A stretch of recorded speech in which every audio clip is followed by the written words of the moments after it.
ഞാൻ നിങ്ങൾക്ക് ഈ അടുത്ത കാലത്ത് അഭിനയിച്ച സിനിമകളൊക്കെ ആലോചിക്കായിരുന്നേ. പ്രാവിൻ കൂടെ ഷാപ്പ്, പ്രാവ്, ഇവിടെ പൊന്മാൻ, അത് കഴിഞ്ഞ് പൈങ്കിളി, മൊത്തം ഒരു കിളിമയമാണല്ലോ. നിജമോൾ മാത്രം എക്സെപ്ഷൻ ആണ് അതിനകത്ത്.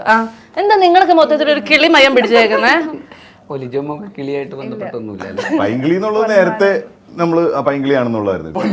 പൊന്മാനല്ല, പൊന്മാനല്ലേ? പൊന്നുള്ള മാൻ അതെങ്ങനെ കിളിയാവുന്നത്? പക്ഷെ പൊന്മാൻ ഞങ്ങൾക്ക് കിളിയാണ്. അത് പൊന്മാനല്ലേ?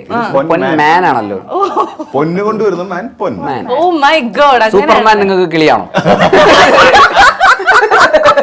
പറക്കോന്ന് വിചാരിച്ച അങ്ങനെയൊന്നും പറഞ്ഞ അവമാനിക്കാൻ പാടില്ല. ഓ ആ മാനിൽ പെടുന്ന മാനാണോ ഇത്? പൊന്മാൻ. അത് ഇത്ര നേരമായിട്ട് മനസ്സിലായില്ലേ? സൂപ്പർ ഹീറോ നീലപ്പൊന്മാനാന്ന് വിചാരിച്ചിരിക്കുകയാണോ? ഇത് കണ്ടിട്ട് മീൻ പിടിക്കാൻ പോകുന്ന വെള്ളത്തിൽ മീൻ പിടിക്കാൻ പോവാന്നുള്ളത്. ഇങ്ങനെ പോയിട്ട് മുങ്ങിയിട്ടും മീൻ കൊത്തി.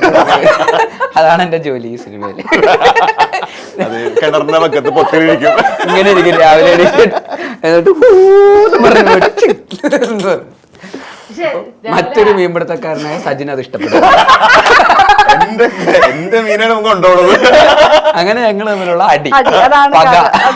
ഇവന്റെ കുറെ കൊഞ്ചി ഞാൻ കുത്തിക്കൊണ്ടു, എന്റെ വലയിൽ കൂടെ കണ്ട കൊഞ്ചിനെ അവൻ വന്നു. അങ്ങനെ അത് തമ്മിലുള്ള ഒരു പകയായി മാറി. കറി വെക്കാൻ